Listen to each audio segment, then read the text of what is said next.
नमस्कार मित्रों, सत्य की विजय में आपका स्वागत है। मैं हूं विजय त्रिवेदी। जिन 5 राज्यों के विधानसभा चुनाव होने वाले हैं, उसमें सबसे ज्यादा नजर, सबसे ज्यादा अट्रैक्शन, सबसे ज्यादा फोकस, सबसे ज्यादा सीरियसनेस और सबसे ज्यादा वायलेंस पश्चिम बंगाल में दिखाई देगी। कोई पार्टी हो, भारतीय जनता पार्टी हो, ममता बनर्जी हो, एमआईएम हो, हुमायूं कबीर की पार्टी, और यहाँ तक कि कांग्रेस भी अपनी कोशिश कुछ कुछ कर रही है। और वहां का चुनाव हो गया बड़ा गर्म। एसआईआर को लेकर हंगामा हो रहा। अभी एसआईआर का काम खत्म नहीं हुआ। सुप्रीम कोर्ट के उस पर कंट्रोल में, सुपरविजन में एसआईआर का काम हो रहा है। उसको लेकर हंगामा हुआ। पिछले दिनों तो वहां बहुत सारे जुडिशियल ऑफिसर्स को बंदी बना लिया गया। भीड़, लाखों लोग खड़े हो गए। और फिर दूसरी खबर आई कि फॉर्म 16 के थैले भर भर के कुछ लोग ले जा रहे हैं। बताया कि लोकतंत्र के जागरूक गरीब लोग हैं जो फॉर्म 16 भर रहे हैं। फॉर्म 16 का मतलब नए वोटर्स बनाए जा रहे हैं। अब आखिरी दिनों में, हालांकि चुनाव के कानून के मुताबिक तो नॉमिनेशन फाइल होने के आखिरी दिन से पहले तक ये किया जा सकता है। भारतीय जनता पार्टी में जो हमारे केंद्र के होम मिनिस्टर साहब हैं, अमित शाह साहब, उन्होंने तो वहां पर अड्डा जमा लिया है। जैसे शिव का त्रिशूल होता है ना, उन्होंने कहा कि वो गाड़ कर बैठ गए और 15 दिन यहीं रहेंगे। भवानीपुर से वो लड़ाई लड़ रहे। भवानीपुर में तो ममता जी बैठी हैं। ममता जी का चुनाव है। शुभेंदु अधिकारी भी वहां पर ताल ठोक कर बैठे हुए। तो क्या होगा, बहुत मुश्किल हो गया। और हर बार लगता है कि इस बार तो ममता जी जाने वाले हैं, लेकिन ममता जी तो जाती नहीं। पिछली बार भी खूब हंगामा हुआ था। दिल्ली के सेपोलॉजिस्ट, दिल्ली के बड़े पत्रकार, ज्ञानी लोग सब कह रहे थे कि इस बार तो बन जाएगी सरकार, क्योंकि अमित शाह जी ने कहा था 200 सीटों का स्लोगन, I-77। अब इस बार अमित शाह जी ने कहा कि पूरी सरकार बनेगी उनकी। और भवानीपुर के लोगों से कहा कि केवल एक सीट हरा दीजिए ममता जी की, बाकी तो बंगाल पूरा हरा दे। तो बंगाल में क्या हो रहा है, एसआईआर का क्या हो रहा है, फॉर्म 16 का क्या हो रहा है, जुडिशियल ऑफिसर्स करेंगे कि नहीं करेंगे, पूरा इलेक्शन कैसे चलेगा, वायलेंस कैसे होगी, इलेक्शन कमीशन को भारतीय जनता पार्टी कहता है बार बार टीएमसी, इस सब पर, और ममता जी रहेंगी या 4 मई दीदी गई का जो बीजेपी का स्लोगन है वो होगा, इस सब पर चर्चा करेंगे हमारे बड़े भाई। और पश्चिम बंगाल की राजनीति की एक एक सीट को बारीकी से, गंभीरता से समझने वाले। हालांकि मैं इसलिए जिक्र कर रहा हूँ पश्चिम बंगाल का कि अभी हम चुनाव पर पश्चिम बंगाल के, बाकी जयंत घोषाल साहब हिंदुस्तान की राजनीति पर बहुत बारीक नजर रखते हैं। और जितने बड़े पॉलिटिशियंस हैं देश के, वो उनके मित्र हैं जयंत के। तो एक लंबी पारी उनकी राजनीतिक पत्रकारिता की है। दादा बहुत बहुत नमस्कार, प्रणाम।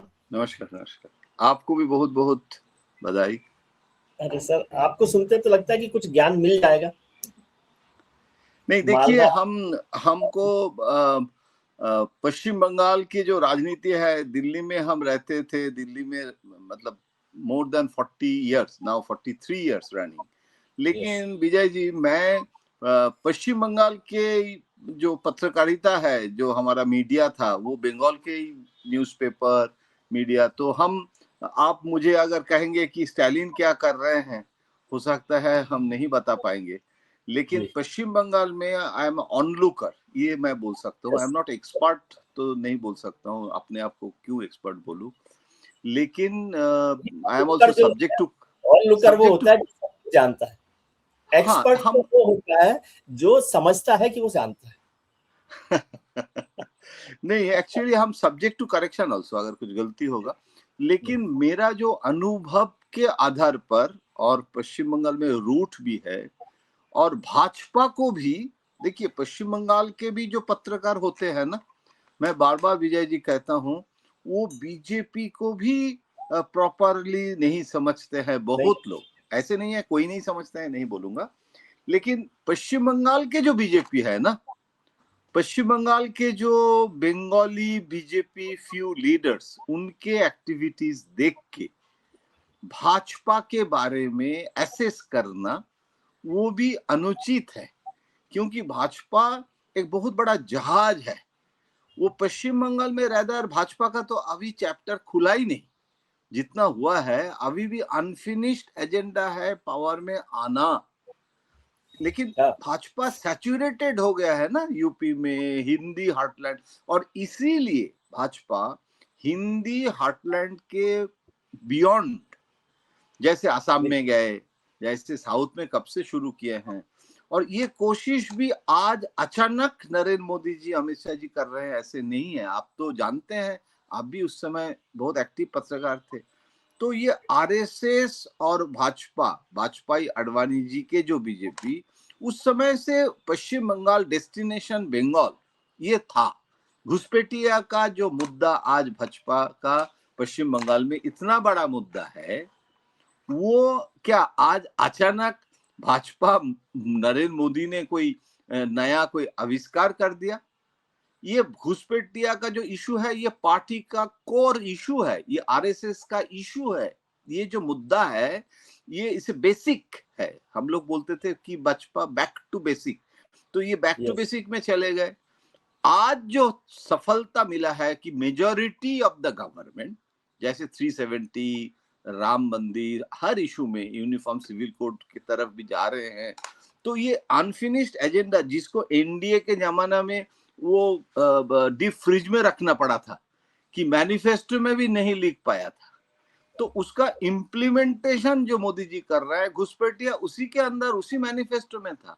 हर समय आपको याद है, वो असम का एक गवर्नर होते थे, वो लेफ्टिनेंट जनरल, और वो जो रिपोर्ट दिया था ना असम में, कितना इन्फिल्ट्रेशन, डेमोग्राफिक चेंजेस, तो आज बंगाल में तो वही मुद्दा है, घुसपैठिया। तो मेरे ख्याल से 1998, हाँ 1990, हाँ वो बाद में शायद बीजेपी में ज्वाइन भी किए थे, ज्वाइन भी कर लिया उन्होंने। हाँ, तो इसीलिए वो एक नेशनलिस्ट मुद्दा है, वो बहुत आपको, तो भाजपा को जो समझते हैं वो समझेंगे कि भाजपा बंगाल में क्या करना चाहते हैं।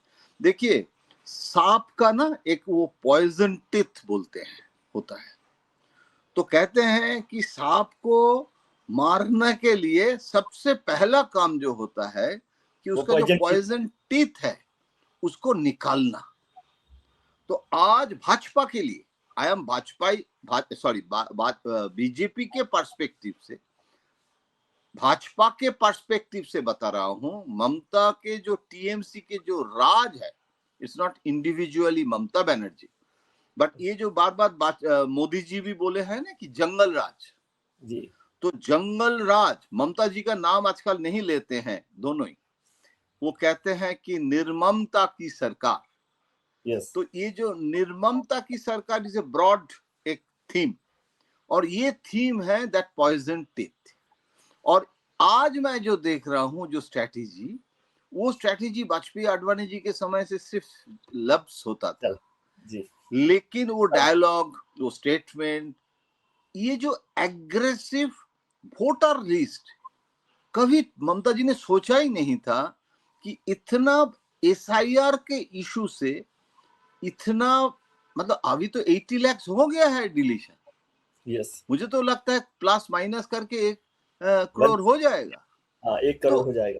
हाँ, तो उसमें अभी ममता का जो सवाल है उसको भी हम महत्व देते हैं कि आपको बोलना पड़ेगा इलेक्शन कमीशन को कि इसमें जो आप डिलीशन किए हैं उसका रीजन दिखाना पड़ेगा, केस टू केस, इसमें कितना रोहिंगा है, इसमें कितना इन्फिल्ट्रेटर्स है, क्योंकि आपने दावा किया था कि आप इन्फिल्ट्रेटर्स को करेंगे।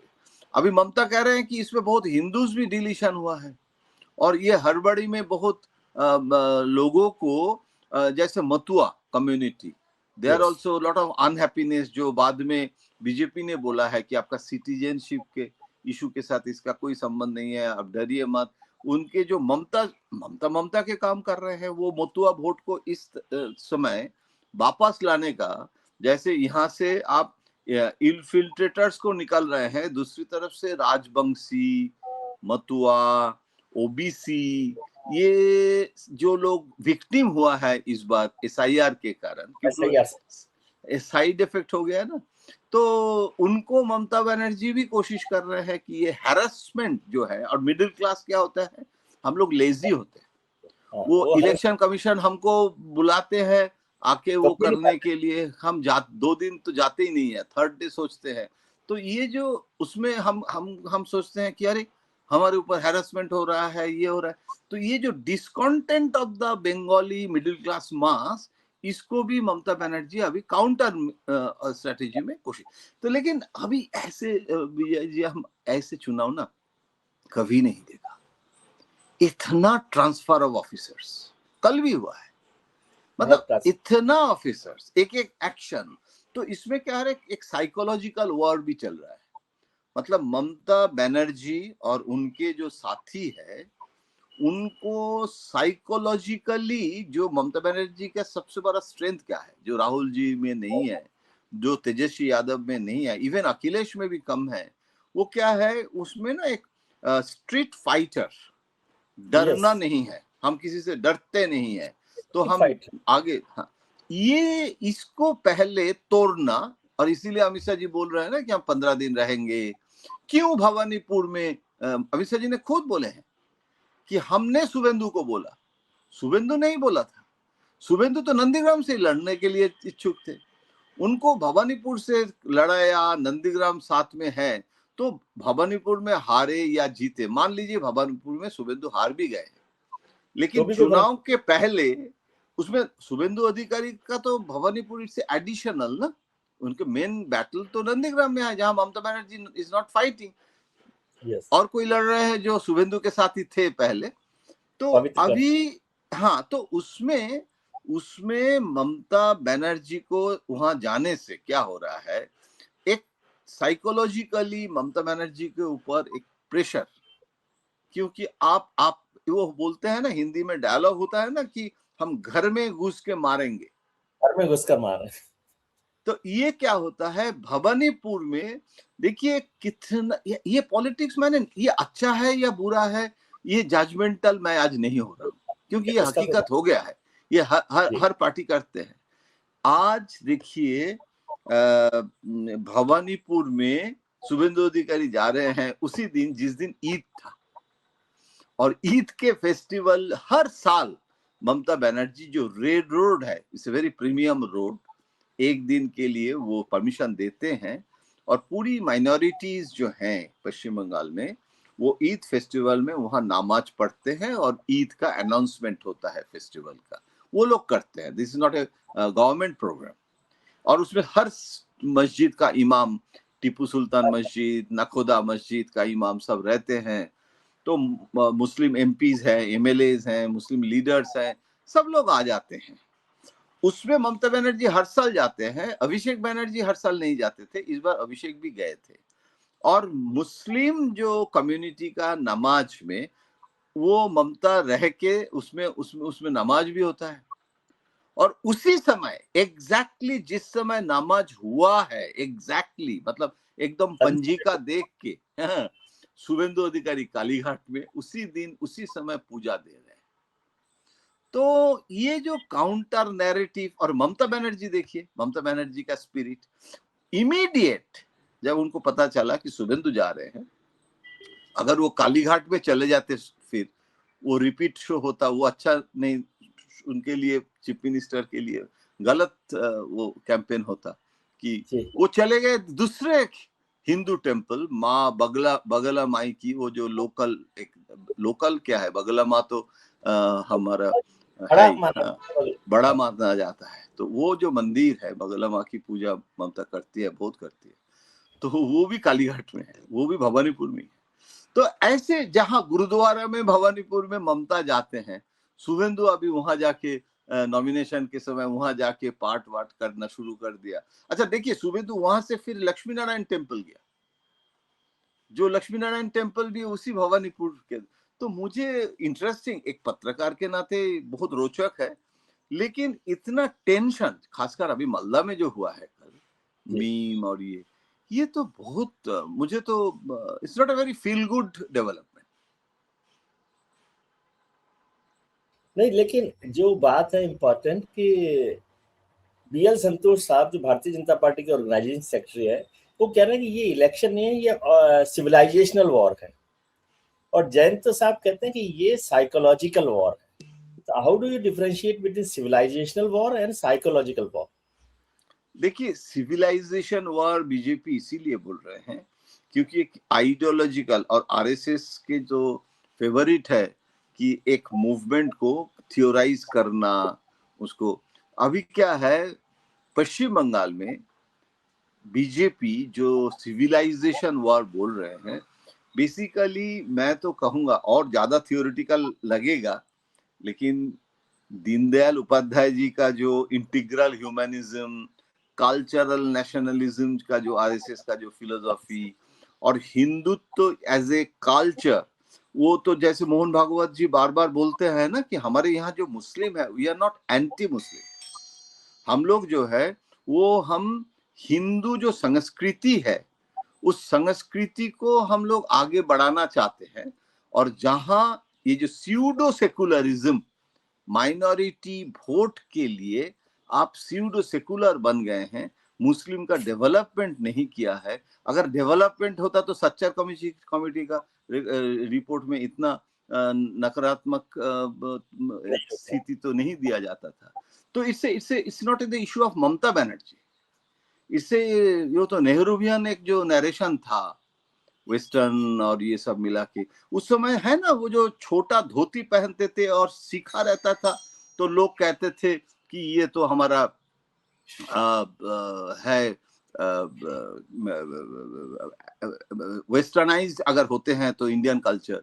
तो ये जो एक बीजेपी और संघ का जो है ना कि हिंदुत्ववादी जो संस्कृति का मैं जो ये समझना चाहता हूँ दादा कि जो वो सिविलाइजेशन, ममता का civilisation, they want to say कि Mamata civilisation is a pseudo secular civilisation. नहीं, हम ये समझना चाहते हैं दादा कि जो हाँ। बीएल संतोष कह रहे हैं सिविलाइजेशनल वॉर, तो जो सिविलाइजेशन वॉर में हिंदू संस्कृति जो बीजेपी का वो, और ममता बनर्जी का बंगाल कल्चर, तो ये civilisational war Hindu culture versus Bengali culture है, या स्यूडो सेक्युलरिज्म वर्सेस जो बीजेपी का सेक्युलरिज्म या नेशनलिज्म है वो है, हिंदू कल्चर है? हाँ, बेसिकली ये जो डिबेट है, ये जो सिविलाइजेशनल वॉर जो आरएसएस बोल रहे हैं, संतोष जी जो बोल रहे हैं, वो बेसिकली जो Hindu narrative, basically it's not only Mamata is not the issue, the issue is the civilisational cultural issue, कि हमारा जो भारत की जो सभ्यता, अखंड भारत की जो सभ्यता, ये हिंदू संस्कृति का है, जहां मुस्लिम जो है, जो इंडियन मुस्लिम है, they are also culturally Hindu, और वो आरएसएस का जो फिलोसॉफी है। लेकिन ममता बनर्जी को ये लोग मानते हैं कि part of that pseudo secularist जो मुस्लिम वोट बैंक के लिए ये जो हमारे हिंदुत्व का जो कल्चर है, वो जो सिविल बेसिकली जो नेहरूवियन मॉडल का काउंटर नैरेटिव कहते हैं, कुछ आरएसएस के लोग हमें कहते हैं इसको काउंटर नैरेटिव भी मत बोलिए, हमारा जो नैरेटिव है वो इंडियन नैरेटिव है। रादर नेहरू ने उसको डेविएट करके काउंटर किया था, हम उसको सही रास्ते में ले आ रहे हैं। हाँ, तो ये एक बड़ा थियोरिटिकल पैराडाइम है, इसमें तो आरएसएस बोलते हैं। लेकिन आप जो कह रहे हैं ना, that is the most important thing, Bengali identity का इसी में ही बीजेपी का प्रॉब्लम, ऑपरेशनल प्रॉब्लम चुनाव में होता है, इस बार भी होने का संभावना है, क्योंकि Mamata is a very smart politician. वो क्या कर रहे हैं, वो कह रहे हैं you are anti Bengali, that's what I am asking. Bengali अस्मिता जो है, वो बंगाली अस्मिता का इशू देखिए, हमारे यहाँ जैसे तेलुगु देशम पार्टी हुआ था, एनटीआर ने तो तेलुगु बिड्डा का प्राइड के ऊपर ही राजनीति का खेल खेल के कांग्रेस का मतलब सत्यानाश किया। लेकिन तेलुगु देशम बंगाली देशम नहीं हुआ। क्यों नहीं हुआ? क्योंकि बंगाली आइडेंटिटी कार्ड सीपीएम ने खेला, कांग्रेस को खत्म किया। देखिए, कांग्रेस 77 में जब आया ज्योति बासु के सरकार, कांग्रेस को हटा के सिद्धार्थ शंकर रहेगा, उसके बाद आज तक कांग्रेस के कोई सरकार नहीं बना पाया, और कांग्रेस का 5% वोट बैंक में आया, और कांग्रेस का स्पेस ममता ने ले लिया एक रीजनल पार्टी के नाते। वही रीजनल पार्टी जो सीपीएम पहले था, वो बंगाली देशम था, और आज ममता का पार्टी भी Trinamool Congress is the Bengali Desam party, Bengali Desam है। यस, तो वो कह रहे हैं कि हमारे जो बंगाली आइडेंटिटी है, we are also Hindus, but Bengali Hindu is a separate identity जो नॉन वेजिटेरियन होता है, जो प्लूरलिस्टिक होते हैं, जो इतना रिचुअलिस्टिक नहीं होते हैं। हमारे दुर्गा माई की पूजा तो हम लोग षष्ठी से सोशल फेस्टिवल करते हैं, जो रामचंद्र का पूजा हुआ था। और आप लोग तो नवरात्रि मनाते हैं, बंगाली तो नवरात्रि भी नहीं करते हैं, हम लोग तो सोशली माँ दुर्गा की पूजा। तो ये ठाकुर श्री रामकृष्ण का नाम लेते, तो इससे वेरी डिफिकल्ट। राजा राममोहन राय का नाम लेते हैं, जो बंगाल रहने से का, वो भी जो बात करते हैं ना, वो लाइक दिन इलाही, सर्वधर्म समन्वय, कल्चरल रेवोल्यूशन है वो। हाँ, तो वो उसमें उसमें उसमें मुस्लिम, ईसाई तो, और बीजेपी के जो है वो अलग है। तो इसीलिए ममता इज ऑल्सो, पहले इतना कॉन्शियस नहीं था। जब भाजपा ने शुरू किया तो ये धीरे धीरे बंगाली आइडेंटिटी के ऊपर भी, आप जानते हैं एक आउटफिट हुआ है बंगला बचाओ टाइप करके, जो डायरेक्टली ममता का पॉलिटिकल विंग नहीं है। हाँ, लेकिन वो एक इशू खड़ा करने के लिए तो लेकिन वो एक आउटफिट है जो ममता के साथ अच्छा संबंध है, लेकिन ऑफिशियली ममता उसको रिकॉग्नाइज ऐसे कर रहे हैं, ऐसे नहीं है। लेकिन दे आर बेसिकली जितने एंड वो प्रो बंगाली, और कभी कभी जो जैसे बाल ठाकरे करते थे मराठी जय मराठा, तो वो भी करते थे ना नॉन मराठी जो है। तो इसीलिए भाजपा और शिवसेना का पहला जब अलायंस हुआ था, उसमें दोनों तरफ से फायदा हुआ था। हाँ, कि मराठी गुजराती, हाँ, तो ये आज के दिन में सबसे अच्छा कॉम्बिनेशन इसीलिए हो सकता था कि एनडीए में अगर ममता रहते थे तो बीजेपी का बहुत आसान हो जाता था कि वो बंगाली आइडेंटिटी प्लस हिंदुत्व। लेकिन वो मुस्लिम 30% मुस्लिम जो वोट है उसको तोड़ना, इसीलिए आज ममता को हराने के लिए दो इशू बीजेपी के लिए जरूरी है। वो संभव होगा या एसआईआर के थ्रू कितना संभव होगा, आई डोंट नो, उसके ऊपर पूरा निर्भर कर रहा है। क्योंकि ऑलरेडी 80 लाख चला गया, एक मान के चलिए हम और ज्यादा 90 लाख होगा। अभी उसमें ममता का वोटर कितना माइनस हुआ वो देखना होगा। लेकिन दो इशू बीजेपी के लिए बहुत इंपॉर्टेंट है। मुस्लिम वोट, जो हुमायूं कबीर मीम ओवैसी का, और साउथ बंगाल में, ये नॉर्थ बंगाल में हो गया, और साउथ बंगाल में इंडियन सेकुलर फ्रंट जो सिद्दीकी, ये सिद्दीकी और हुमायूं कबीर लास्ट टाइम नहीं कर पाया। इस बार मुस्लिम वोट का 30% मान के चलिए, थोड़ा कम हो सकता है थोड़ा, लेकिन 30% मुस्लिम का वो स्प्लिट करना इतना आसान नहीं है। और 70% हिंदू वोट का 45% मिलना बीजेपी के लिए भी आसान नहीं है।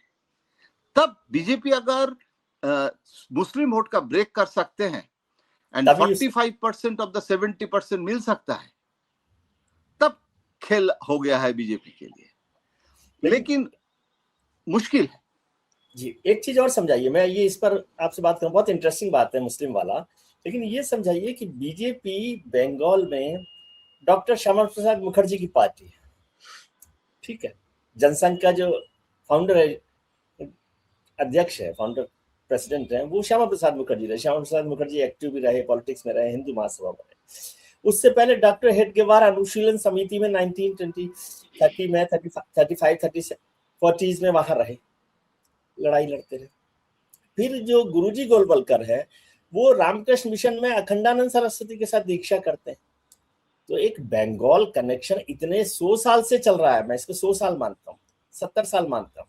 70 साल बाद भी बंगाली बीजेपी को अनटचेबल की तरह से क्यों देखते हैं? क्यों वो बंगाली पार्टी नहीं हो रही? श्यामा प्रसाद मुखर्जी तो फाउंडर एडिटर है, गुरुजी भी बहुत समय तक वहां रहे रामकृष्ण मिशन में। हेडगेवार ने बड़ा काम वहां पर किया है कोलकाता में। बिल्कुल, ये बहुत अच्छा सवाल है और इसके ऊपर हम बहुत चर्चा करते हैं, क्योंकि मुझे वाजपेयी जी ने ही एक बार बोले थे कि मेरे बहुत दुख इस बात की है कि हम श्यामा प्रसाद मुखर्जी के सेक्रेटरी थे और हर जगह हमने वो हमारा जो विजय केतन हाँ किया, लेकिन बंगाल में हम नहीं पहुंच पाए। हाँ, तो ये हमेशा दुखद घटना है, हमेशा बोलते थे। जी। तो पश्चिम बंगाल इस द मैं वही बोल रहा था ना कि ये मोदी जी पुराने जो सपना है भाजपा का, अच्छा, और कम्युनिस्ट ने दखल ले लिया। जी। जो कम्युनिस्ट को ये लोग ट्रेटर बोलते थे चाइनीज वार के समय, तो वाजपेयी जी का अभी भी एक छोटा सा किताब है, बुकलेट है, जो पार्टी ऑफिस में बुक सेल काउंटर है, आज भी बिकता है, विश्वासघात का। तो यस। ये कम्युनिस्ट का जो बारे में ये जो रेजिम, और वो कम्युनिज्म तो बंगाल और केरल में है, दो और स्टेट में। इसको कम्युनिज्म पर आप आ गए, तो कम्युनिज्म तो हाँ कल्चरल उस पर है नहीं ना, खुद पर हाँ, बिल्कुल बिल्कुल नहीं है। और कनेक्ट नहीं कम्युनिज्म किया। का में एकदम बिल्कुल बिल्कुल बिल्कुल 1925 आरएसएस का जन्म, 1925 communist party, Indian communist party, जो ताशखंद वाला नहीं, एम एन रॉय वाला नहीं, यस। 25 इंडियन कम्युनिस्ट पार्टी का जन्म। तो दो सिबलिंग है, मैं कहता हूँ दो भाई है। आज एक भाई पूरा देश में छाया गया, और ये तो अभी केरल में है, बंगाल में भी हालत देखिए। एक पैराडॉक्स जैसा है ये, कि कम्युनिस्ट पार्टी जो कल्चरल से और कल्चरल रेवोल्यूशन से अलग है, कल्चर को, वो तो एक तरह से नास्तिक पार्टी जो धर्म कल्चर को नहीं मानती, दूसरी तरफ बीजेपी उसको मानती है। बंगाल ने कम्युनिस्ट को एक्सेप्ट कर लिया, बीजेपी को एक्सेप्ट नहीं किया। एक बेसिक थॉट प्रोसेस, अलग सवाल है ये इलेक्शन से, लेकिन फिर भी एक इंपॉर्टेंट सवाल है मेरे से। नहीं नहीं, ये जुड़ा हुआ सवाल है, चुनाव के लिए भी जुड़ा हुआ है, क्योंकि भाजपा को बंगाली आइडेंटिटी, बंगाली जो अस्मिता, और भाजपा का जो आइडेंटिटी, भाजपा का क्यों एक्सेप्ट नहीं करते हैं, इसमें मेरा जो ओपिनियन है उसके साथ भाजपा के कुछ लीडर का सहमत हो सकता है, नहीं हो सकता है। लेकिन मुझे अभी भी याद है आडवाणी जी के रथ यात्रा के समय भी आडवाणी जी ने बोले थे कि जो बिहार में एक जय श्री राम नारा लगाने से जो भाजपा का वर्कर्स जैसे इलेक्ट्रिफाइड हो जाते हैं, वो पश्चिम बंगाल में मैंने नहीं देखा था। और गोविंद आचार्य को बहुत पुराने बातें हो गया है, जब भेजे थे तो उसमें कास्ट के ऊपर काम शुरू कर दिए थे, लेकिन ये कहा था कि जय श्री राम वाला जो हिंदुत्व है उसके जगह कल्चरल नेशनलिज्म, जो बंकिम चंद्र, विवेकानंद, ये इसके ऊपर बंगाली के पास जाना पड़ेगा। क्योंकि हम लोग ऐसे नहीं है कि राम भक्त नहीं है, लेकिन ये शक्तिपीठ है, जिसके कारण देखिए अभी महिषासुर मर्दिनी, जय माँ काली, मैं तो देखा शुभेंदु के जो नॉमिनेशन के समय जो अमित शाह जी को जो गिफ्ट किया शुभेंदु ने, वो बहुत बड़ा एक काली घाट का माँ का एक बड़ा फोटो, वो तो पब्लिकली, वो तो राम सीता की जो पॉपुलर जो फोटो है वो दे सकते थे, क्योंकि जय श्री राम नारा जो है वो इसे पैन इंडियन बीजेपी नारा, उसमें बीजेपी के हर जगह इलेक्ट्रिफाइड होता है। लेकिन अगर आप उसको बंगाल के लिए अलग आपका चैप्टर करना चाहिए, जो कर रहे हैं इस बार मैं देख रहा हूं, उसके ऊपर भी बीजेपी लेकिन पूरा नहीं कर पाया, लेकिन पहले से ज्यादा किया है। तो ये एक एक जगह एक एक होता है ना। बंगाल के जो हिंदू है अलग अलग वो बंगाली हिंदू और यूपी हिंदू, आप Hindu is Hindu, all we are all Hindus, लेकिन हम बंगाली हिंदू नॉन वेजिटेरियन होते हैं, पंजाबी हिंदू नॉन वेजिटेरियन होते हैं, लेकिन बहुत सारे स्टेट में जो ब्राह्मीण है वो नॉन वेजिटेरियन होते हैं, बहुत सारे जगह वो वेजिटेरियन होते हैं। तो ये आपका एक एक प्रोविंस का जो रीजनल आइडेंटिटी के आधार पर, मैं इसको बहुत आसान होगा एक समझने के लिए। त्रिपुरा में जब आरएसएस काम कर रहे थे तो भारत माता की फोटो हर जगह आरएसएस शाखा में लगाना था। तो आरएसएस के जो प्रभारी थे उन्होंने एक ट्राइबल, क्योंकि त्रिपुरा में tribal population is a very important constituency, तो एक ट्राइबल ड्रेस अलग होती है, वो साड़ी नहीं होती है। तो ट्राइबल जो ड्रेस है उस ड्रेस में भारत माता का छवि, दिया है। बनाया। माँ की जो फेस इज भारत माता की, लेकिन भारत माता की जो ड्रेस है वो ट्राइबल ड्रेस में है, तो उसमें you cannot connect to the tribal mass. आप जानते हैं आंध्रा में ठाकुर श्री रामकृष्ण का जो मूर्ति है आश्रम में, एक ही जगह है हैदराबाद में जहां स्टोन है ब्राउन का, और हर जगह ठाकुर श्री रामकृष्ण का व्हाइट मार्बल से होता है। मैंने पूछा था रंग, और वो रंगनाथानंद जी ने किया था क्योंकि वो साउथ के थे, तो हमने पूछा था, रंगनाथन वाज द प्रेसिडेंट, तो बोले थे कि वहां के जो एथनिक आइडेंटिटी कलर, उसको ठाकुर के साथ, मेरा ठाकुर वो कैसे गोरा हो सकता है। तो ये सब बीजेपी को ये भी सोचना पड़ेगा, ये सेरिब्रली आपको हैंडल करना है बंगाली को। सिर्फ जय श्रीम नारा लगाने से पॉलिटिकल फायदा मिल जाएगा, इट इज ओवर सिंप्लीफिकेशन मुझे कभी कभी लगता है। क्या आपको लगता है इसी से जुड़ा एक और कि ममता जी ने इसमें भी ट्रैप में डाला कि जब अमित शाह वहां रुक गए कि 15 दिन मैं वहां रहूंगा और कल्चर मतलब लड़ाई लड़ूंगा, तो एक पोस्ट किया टीएमसी ने जिसमें सारा नॉन वेज फूड है, और उन्होंने कहा कि अमित शाह जी आप हमारे गेस्ट हैं और ये भोजन ट्राई कीजिए। अमित शाह जी तो वेजिटेरियन है, लेकिन वो एक बंगाली कनेक्ट के लिए एक ट्रैप की तरह से किया। और वो मछली को लेकर भी जो ममता जी ने कह दिया कि भाई मछली और मांस बंद कर देगी बीजेपी, तो क्या इसका जवाब दे पा रही है? नहीं, ये देखिए, इसके लिए बीजेपी ने इसको काउंटर करने का भी कोशिश कर रहे हैं। अभी कौन जीतेगा कौन हारेगा पता नहीं है, क्योंकि जो बीजेपी के स्टेट प्रेसिडेंट इसीलिए ही ना किया है समीक भट्टाचार्य को, क्योंकि वो एक तो धोती पहनते ही नहीं है, वो बुशर्ट ट्राउजर वाला बीजेपी है। तो बुशर्ट ट्राउजर वाली बीजेपी हम ऑल इंडिया लेवल में भी कम देखा, लेकिन है। तो समीक वो शुभेंदु जैसे वो कुर्ता पजामा वाला नेता नहीं है, वो तो बुश शर्ट और ट्राउजर बंगाली जैसे पहनते हैं, और हाँ वो पहनते हैं। अच्छा, और वो समीक बोले हैं जब बिहार का और इसमें इशू हुआ था, क्योंकि आपको याद होगा वो चिकन पैटीज लेके ब्रिगेड पैरेड में बीजेपी का उसमें कुछ प्रॉब्लम हुआ था, तो उसमें इशू बना था, कौन सही है कौन गलत, इशू हुआ था, और इशू को टीएमसी ने यूज किया था। तो समीक ने अभी बोला है कुछ दिन पहले, इसको काउंटर कर रहे हैं, वेज नॉन वेज इसे मेजर इशू, वो कह रहे हैं कि हम तो बंगाली हैं और हम मछली खाते हैं और विदाउट मछली हमको चलेगा नहीं, और इसीलिए हम यहाँ बोल सकता हूं कि अगर भाजपा आएगा तो मछली का और नॉन वेज खाना बिल्कुल बंद नहीं करेंगे। कौन बिहार में क्या हो रहा है वो हमको, कोई हमारे साथ कोई मतलब नहीं है।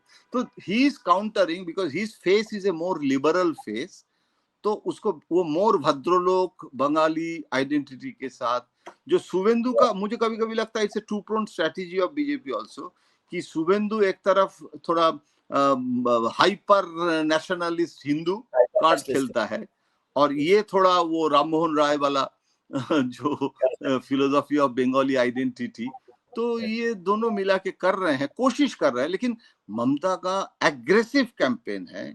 देखिए, अगर आप कैंपेन करेंगे, ममता का एटीट्यूड क्या है, जो तेजस्वी यादव राहुल से बार बार मैं कहता हूँ डिफरेंस है कि टिट फॉर टैट पॉलिटिक्स जो होता है वो ममता परहैप्स शी इज द सबसे तेज नेता है आज पूरा हिंदुस्तान में, जो हर इशू में, पार्लियामेंट में भी तो हम लोग देखे हैं ना, मतलब she was very aggressive street fighter. Yes. अब जो एक इम्पोर्टेंट इशू और रह गया, फिर हम बाद में फिर किसी दिन चर्चा करेंगे इलेक्शन को लेकर, लेकिन इम्पोर्टेंट है जो आप कल्चरल पर आए मुसलमान को लेकर, क्या जो आपने बात कहा कि 30% मुस्लिम वोट बढ़ सकता है, क्या ये ममता की बड़ी चिंता है, और वो उसको कैसे काउंटर कर रही है, क्योंकि उसका वोट तो वो इंटैक्ट रहना ज्यादा जरूरी है ना उनके लिए। ममता का देखिए, पार्टी, मैं आपको एक इंफॉर्मेशन दे रहा हूँ, ममता का जैसे बीजेपी का इंटरनल सर्वे करते हैं, और मैंने सुना है कि मोदी जी तो बराबर है, अमित शाह जी ने भी एक डेवलप किए हैं एक स्ट्रैटेजी कि 2 घंटा मतलब हर 2 आवर्स में ये डिफरेंट स्टेट का जो मेन मुद्दा, इश्यूज, इनपुट्स, मीडिया क्लिपिंग, सब कुछ अमित शाह जी के टेबल के ऊपर आ जाता है, और with in 2 hours he is following, he is monitoring. It's a good, ऐसे ममता भी पहले नहीं थे, आजकल शायद हर पार्टी में ये चर्चा हो गया है। ममता भी मतलब 2-3 महीने के लिए भी सर्वे होता है आजकल।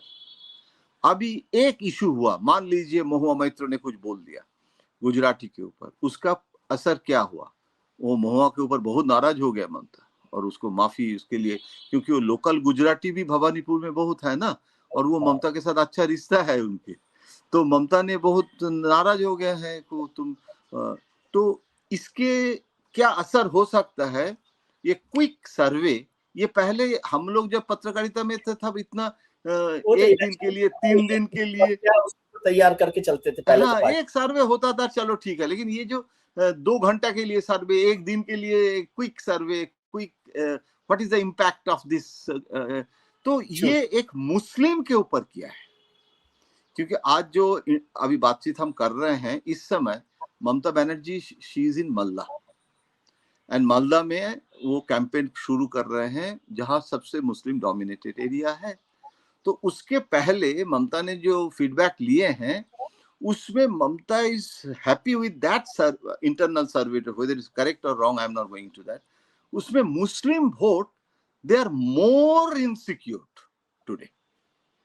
जो शुरू में हुमायूं ने बाबरी मस्जिद बोला था, अभी मुस्लिम कह रहे हैं बाबरी मस्जिद तो हुआ नहीं, आप लोग बाबरी मस्जिद के लिए पार्टी किया था, अभी तो दिखाई दे रहे हैं आप ममता के खिलाफ पॉलिटिक्स करने के लिए आए हैं। और ममता हर जगह बोल रहे हैं कि ये तो बीजेपी का भी टीम है, हमारा वोट, मतलब she is exposing to the this issue to the Muslim, कि अगर आप वोट देंगे तो बीजेपी आएगा। आप हुमायूं को, हुमायूं, आई am not saying anything against Humayun, but Humayun BJP का सेफ्टी वाल्व है। हुमायूं के पास वोट जाएगा तो बीजेपी आएगा। आप are you ready with BJP? तो मुस्लिम को और इनसिक्योर करके अभी मुस्लिम, मुझे लगता नहीं है कि मुस्लिम वोट का इस बार भी कोई स्प्लिट होने का संभावना बहुत कम लगता है मुझे। जी, वही मैं समझना चाहता हूँ, वो भी स्प्लिट नहीं होगा। तो देखते हैं, अब इस पर आगे बात करेंगे हम कि इलेक्शंस में क्या होगा। ये बहुत इंटरेस्टिंग है एसआईआर को लेकर भी, और ये जो फॉर्म 16 को लेकर जो पकड़े जा हाँ, रहे थे लोग हाँ, हाँ, बीजेपी, हाँ।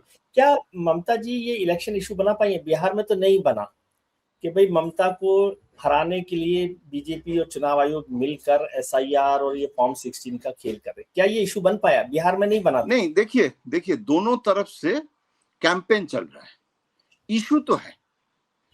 इशू है। SIR is the main issue of Bengal, जो बिहार में भी इतना नहीं हुआ था। ममता कह रहे हैं कि दिल्ली में एसआईआर का प्रोसेस चालू कर दिया है, अभी चुनाव जीत के आए हैं और आपने शुरू कर दिया वहां वोटर का एक्सरसाइज। और हम जब बोले थे कि बिहार के समय शुरू करो, तब भी आपने नहीं किया था, आपने लेट किया। तो ये डिले टैक्टिक्स क्यों? हमारा 7 मई के असेंबली, नया असेंबली करना पड़ेगा। तो that means Mamata is campaigning कि they are planning to impose 356, और जितना इंस्टीट्यूशन है, ऑफिसर पोस्टिंग चेंज करना, डीएम लेवल में चेंज करना, ये ममता कैंपेन कर रहे हैं फॉर्म 6 के लिए। क्योंकि फॉर्म 6 का सिग्नेचर वो district magistrate is the authority, तो अपना डीएम कोई है ही नहीं ममता के अभी। और अभिषेक बनर्जी ने जो इशू उठाया कि बीजेपी फॉर्म 6 लेके जा रहे हैं, दैट मीन्स अभी बीजेपी कह रहे हैं यही काम चुनाव के पहले ममता करते थे, अभी हम लोग वो बंद किए हैं। तो बंद किए हैं मतलब क्या? बीजेपी फॉर्म 6 को यूज कर रहे हैं थ्रू इलेक्शन कमीशन, ममता अभी उसके शिकायत कर रहे हैं। तो इसीलिए मैं ये कौन सही कौन गलत नहीं कर रहा हूँ, लेकिन जो आप कह रहे हैं उसमें मैं सहमत हूँ।